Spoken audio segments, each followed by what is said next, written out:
తల్లిదండ్రులు దేవుడు మనకిచ్చిన గొప్ప బహుమతి. వారు చూపే ప్రేమ ఎవ్వరూ చూపలేరు. వారు కొన్నిసార్లు పిల్లల కోసం వారి జీవితాలను త్యాగం చేస్తారు. పిల్లల ఆనందమే వారి ఆనందంగా భావిస్తారు. పిల్లలు పుట్టినప్పటి నుండి వారికి ఊహ వచ్చేంత వరకు వారే అన్నీ చేస్తారు. తల్లిదండ్రులు పిల్లలకు ఎంతో ప్రేమతో గోరుముద్దలు పెడతారు. మన జీవితమే వారి జీవితంగా భావించే ఏ బంధమైనా ఉంది అంటే అది తల్లిదండ్రుల బంధమే. ఇది కేవలం బంధం మాత్రమే కాదు, ప్రేమానురాగాల అనుబంధం. వారి ప్రేమలో స్వార్థం ఉండదు, కల్మషం ఉండదు. వారి కష్టార్జితాన్ని అంతా పిల్లల కోసమే ఉపయోగిస్తారు. పిల్లల చదువుల కోసం, వారి భవిష్యత్తు కోసం మాత్రమే ఉపయోగిస్తారు.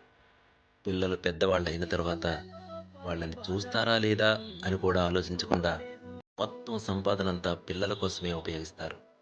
మనం బాగా చదువుకుని గొప్పవాళ్ళమైతే మొదటగా సంతోషించేది తల్లిదండ్రులే. అందుకే మాతృదేవో భవ, పితృదేవో భవ అని అంటారు. తల్లిదండ్రులు మనకు కనిపించే దేవుళ్ళు వంటివారు. అమ్మ అనే పదానికి మించిన మరో పదం ఈ సృష్టిలోనే లేదు.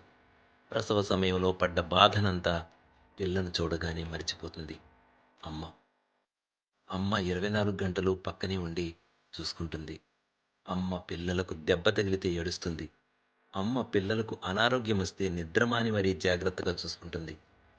స్కూలుకి పిల్లలను పంపడానికి తెల్లవారుజామునే లేచి మధ్యాహ్న భోజనం సిద్ధం చేసి పెడుతుంది అమ్మ.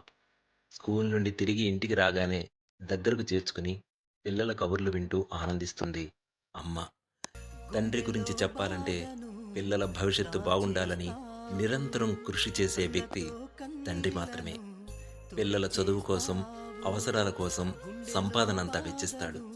డొనేషన్లు కట్టి మరీ వారిని మంచి ఉన్నతమైన పాఠశాలల్లో చదివిస్తాడు.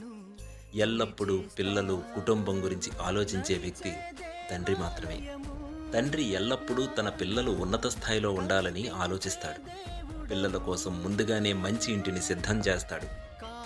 పిల్లలు కష్టపడకూడదని తను కష్టపడి పిల్లలకు ఆస్తిని, అంతస్తును సమకూరుస్తాడు. ఈ సృష్టిలో గొప్ప అనుబంధం స్నేహం అని ఎవరైనా భావిస్తే మన జీవితంలో మొట్టమొదటి స్నేహితులు మన తల్లిదండ్రులే.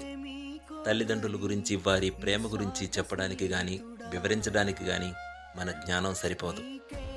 అటువంటి తల్లిదండ్రులను ముసలివాళ్ళయ్యాక ఓల్డేజ్ హోంలో విడిచిపెడుతున్నారు. పిల్లలు కనీసం ఈ వీడియో చూశాక అయినా తల్లిదండ్రులను ప్రేమగా చూసుకుంటారని ఆశిస్తున్నాను. నమస్తే.